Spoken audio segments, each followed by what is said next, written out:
Raw में रहकर भारत को धोखा। फिल्म वॉर में जिस तरह से रॉ एजेंट खालिद के पिता मेजर अब्दुल रहमानी देश को धोखा देकर दुश्मनों से मिल जाते हैं, कुछ उसी तरह से असलियत में भी रॉ की हिस्ट्री में कुछ ऐसे एजेंट्स आए जिन्होंने अपने फायदे के लिए देश से गद्दारी की और दुश्मनों से हाथ मिला लिया। ऐसी एक कहानी है एजेंट रविंदर सिंह की। 1998 में भारत द्वारा किए गए सफल न्यूक्लियर एक्सपेरिमेंट ने अमेरिका को काफी अलर्ट कर दिया था। अब वो भारत पे सिर्फ सैटेलाइट से नजर नहीं रखना चाहते थे, बल्कि अब अमेरिका भारत के अंदर की खुफिया जानकारी भी जुटाना चाहता था। इसके लिए उन्होंने कुछ एजेंट्स को पैसे देकर उनके मनोबल को तोड़ने की कोशिश की। इस अटेम्प्ट में अमेरिका को एजेंट रविंदर सिंह के रूप में सफलता मिली, जो उन दिनों रॉ में ही तैनात था। रविंदर उस दौरान रॉ में जॉइंट सेक्रेटरी के पोस्ट पे था। रविंदर 2004 में यूएसए चला गया और वहीं पे साल 2016 में एक रोड एक्सीडेंट में उसकी मौत हो गई। अब ये एक्सीडेंट था या मर्डर, ये तो हम नहीं बता सकते, लेकिन रविंदर ने आखिर किस तरह से भारत से गद्दारी की, आइए जानते हैं। रविंदर पहले भारतीय सेना में मेजर थे, जिसके बाद अपनी इच्छा से वो रॉ में शामिल हो गए, जहां पे रहकर उन्होंने काफी अच्छा काम भी किया था। कहा जाता है कि 1990 के दशक में रविंदर सीआईए के एक महिला अधिकारी के द्वारा दिए गए पैसों के लालच में वो आ गए। ये केस शायद रॉ स्टेशन दमस्कस या हेग में से कहीं एक जगह हुई थी। सीआईए के ऑफिसर्स ने रविंदर को एक अपॉर्चुनिटी की तरह लिया और उसे अमेरिका को मदद पहुंचाने के बदले पैसे देने की बात कही। रविंदर सीआईए की महिला अधिकारी की बात मान गया और डबल एजेंट बनने को राजी हो गया। वो भारत में रहकर यहाँ की जानकारी अमेरिका की खुफिया एजेंसी तक पहुंचाता था। रविंदर शक के दायरे में तब आया जब काउंटर इंटेलिजेंस ऑफिशियल्स की नजर उस पर पड़ी। असल में काउंटर इंटेलिजेंस के ऑफिसर्स ने देखा कि रविंदर कुछ ऐसे डॉक्यूमेंट्स की फोटोकॉपी करवा रहा था जो उसके काम से रिलेटेड नहीं थे।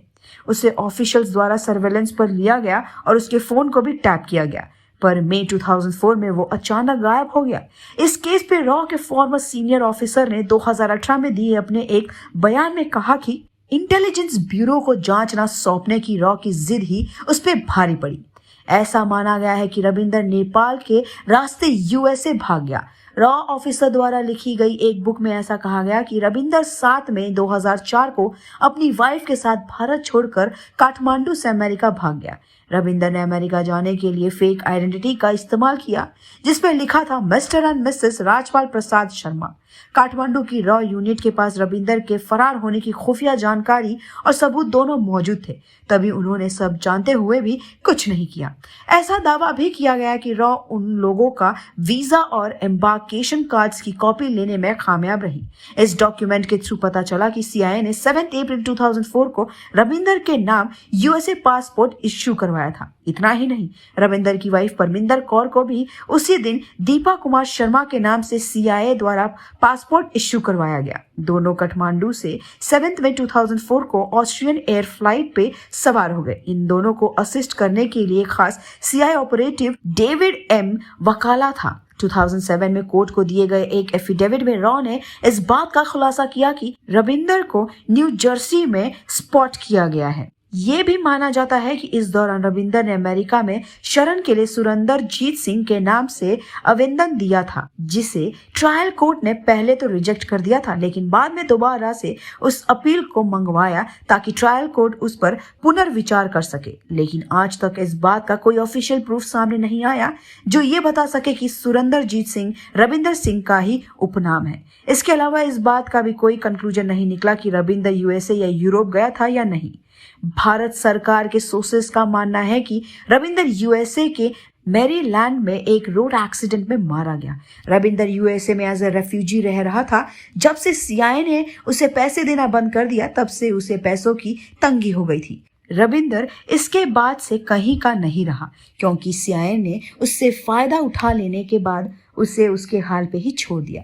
इसके अलावा रविंदर ने अमेरिका में शरण लेने के लिए जो कोर्ट में अपील की थी, उसे भी यूएसए इंटेलिजेंस ने रोक दिया। और तो और सीआईए के एक पूर्व अधिकारी द्वारा चलाई जा रही थिंक टैंक यानी कि एक इंस्टीट्यूट में रविंदर ने नौकरी के लिए अप्लाई किया था, लेकिन उस पर भी यूएस इंटेलिजेंस ने रोक लगा दी।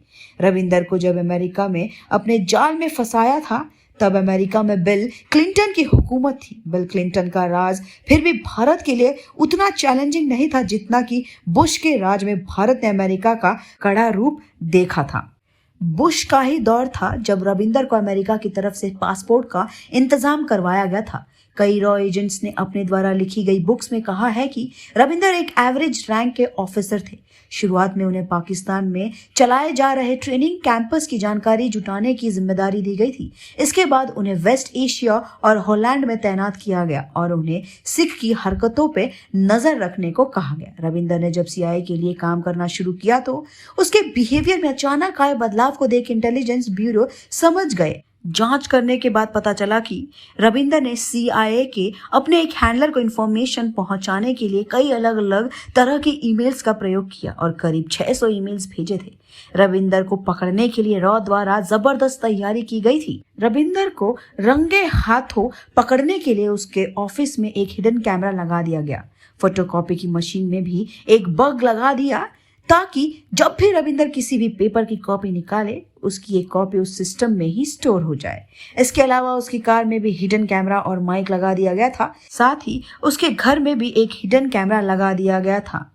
तब जाकर रविंदर की गद्दारी सबके सामने आई। तो ये थी रॉ के एक एजेंट रविंदर सिंह की कहानी, जिसने अपने फायदे के लिए भारत की जानकारी अमेरिका तक पहुंचाई थी। वॉर 2 में भी हम ऐसे एंटागोनिस्ट को देख पाएंगे जो भले ही लुथरा और खिलाड़ी के टीम से होगा, लेकिन खुफिया एजेंसी की सारी जानकारी बाहरी दुश्मन तक भी पहुंचाएगा। ऐसा कैरेक्टर कहानी में एक अलग लेवल का ट्विस्ट लाने का काम करेगा।